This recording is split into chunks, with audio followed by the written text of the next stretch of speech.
वो कौन से रिश्तेदार हैं जिनको हम ज़कात नहीं दे सकते। अब कब दे सकते हैं ज़कात? तो उस सूरत में दे सकते हैं ज़कात जबकि वो गरीब हैं, मालिके निसाब नहीं हैं। तो आप ये देखेंगे इनमें से जो रिश्तेदार नहीं हैं उनको आप ज़कात दे सकते हैं। तो इसमें जो है चचा का नाम नहीं है, तो आप चचा अगर गरीब हैं तो उस सूरत में चचा को ज़कात दे सकते हैं। चच्ची को भी ज़कात दे सकते हैं अगर वो गरीब हैं। इसी तरीके से खालू हैं, उनको भी ज़कात दे सकते हैं अगर वो गरीब हैं। खाला हैं, उनको भी ज़कात दे सकते हैं, वो गरीब हैं।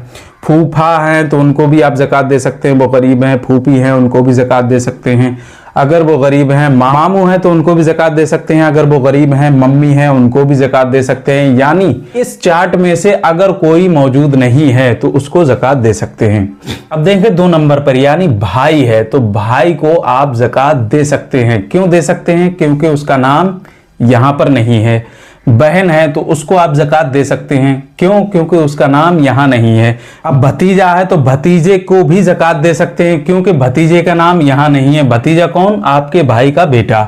अब भांजा है तो भांजे को भी आप ज़कात दे सकते हो अगर वो गरीब है, इसलिए कि उसका भी नाम यहां पर नहीं है। भांजा कौन? आपकी बहन का बेटा। अब इसी तरीके से 3 नंबर पर देखें, दामाद और बहू।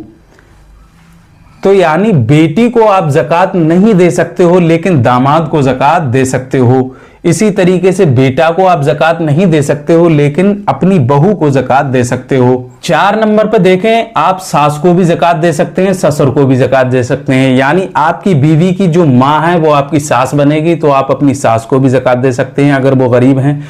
और आपकी बीवी के जो वालिद हैं वो आपके ससुर बनेंगे तो आप अपने ससुर को भी ज़कात दे सकते हैं अगर वो गरीब हैं तो।